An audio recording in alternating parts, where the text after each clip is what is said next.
তো hello guys, চলে এসেছি নতুন একটা ব্লগ ভিডিও নিয়ে।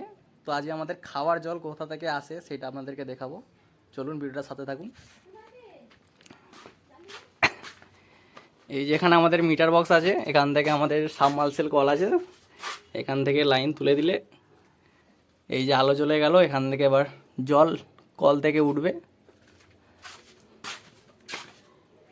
এই যে এখানে আমাদের মিটারের সাবমার্সিবলের রিডিংয়ের মিটার লাগানো আছে, আর জল আসে এখানে। এই যে দেখতে পাচ্ছ কত বালতি এসেছে, সব বালতি ভরা হবে, খাওয়ার জল ভরা হবে। চলুন একটা বালতি পেতে আপনাদেরকে দেখাচ্ছি। ফ্রিজ জ্বালা। এখান থেকে কল ঘুরলেই খাওয়ার জল পাওয়া যায়। ওদিকে ওদিকে ওদিকে ওদিকে, হ্যাঁ আস্তে আস্তে কম করে। এই যে এখান থেকে খাওয়ার জল ভরা হচ্ছে, আর চানের জল এই যেখানে ট্যাঙ্কি আছে, এখানে চানের জল বাথরুমে আসে।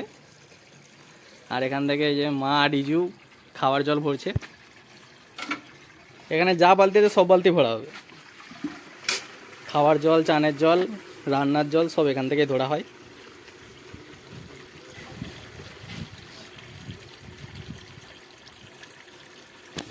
তো আজকের মতো এইটুকুই, চলো আবার পরে ভিডিও। তারপর আর কি রিজুকে ক্যামেরাটা ধরিয়ে দিয়ে মায়ের হাতাহাতি আমি সব বালতিগুলো ভরে দিলাম। আর সাবমার্সিবলের কল জল খুবই ভালো, একদম কাঁচের মতো পরিষ্কার। যারা ব্যবহার করে তারা খুব ভালোভাবে জানো, এবং জল খুবই শুদ্ধ।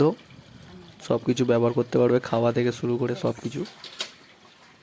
তো এখান থেকে আমাদের সব জল ভরা হয় 2 দিন থেকে 3 দিন ছাড়া। জল শেষ হয়ে গেলে আবার নতুন করে এখান থেকে জল ভরা হয় 2 দিন ছাড়া। কারণ এত জল আমরা, এত বালতি আছে, সব বালতি ভর্তি করে অনেকদিন 2 দিন হয়ে যায়। এখান থেকে খাওয়ার জল আর সব কিছু ধরা হয়।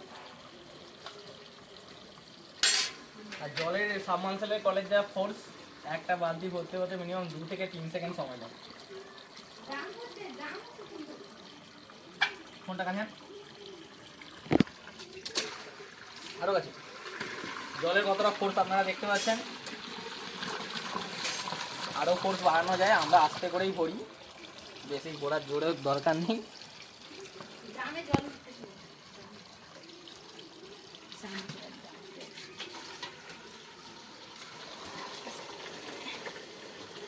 তো আমাদের দৈনন্দিন জীবনে যা যা জল যাবতীয় লাগে সব এখান থেকে আমরা ভরি।